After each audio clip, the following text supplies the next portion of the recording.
হয় জামাইদেরকে দাওয়াত করে আমরা সত্য কথাটা বলে দিই। আহা, আমাদের বলাটা ঠিক হবে না। রওশন বিয়ে দিয়েছে, রওশনই ছেলেদের সাথে কথা বলেছে, ওই বলুক। কিন্তু বিষয়টা তো আমরা জানতাম যে মিথ্যে বলা হয়েছে। তাহলে কিছুদিন অপেক্ষা করো, দেখি কি হয়। মেয়েরা ভীষণ মানসিক চাপের মধ্যে আছে, ফোন করে কান্নাকাটি করলো। তাহলে আমি এক কাজ করি, বলো।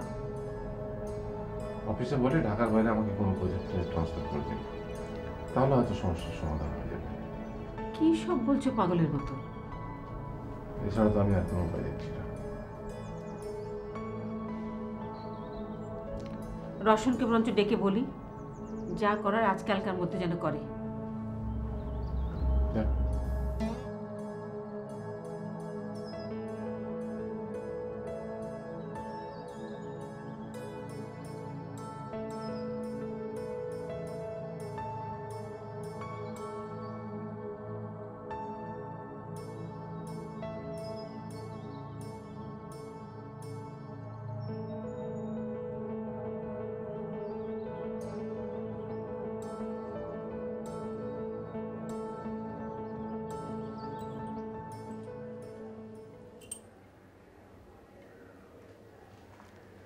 কি হয়েছে তুমি? কিছু না। কি হয়েছে আমাকে বলো। বললাম তো আমি, কিছু হয়নি। তাহলে মন খারাপ করে বসে আছো কেন? হ্যাঁ,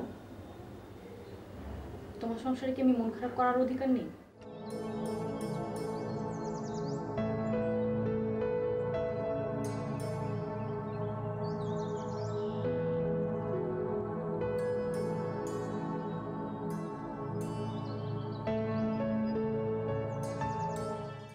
রওশনের উপর আমার কোনো বিশ্বাস নেই। তুই বরঞ্চ সময় সুযোগ বুঝে জামাইকে কথাটা বলে ফেল।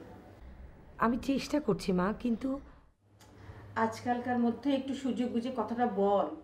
পারছি না মা, আমি কিভাবে বলবো বলো? তোর বাবা তো বলছিল যে অফিসে বলবে তাকে যেন ঢাকার বাইরে কোথাও বদলি করে দেয়। এটা কি বলো তুমি? এটা কোনো কথা? হ্যাঁ, আমিও মানা করেছি। এত চিন্তা করো না তো মা, যা হবার হবে। কি কথা বলছিলে? হ্যাঁ, মার সাথে। আমাকে দিতে, আমি কথা বলতাম। ধরিয়ে দেবো? হ্যাঁ থাক, এখন লাগবে না।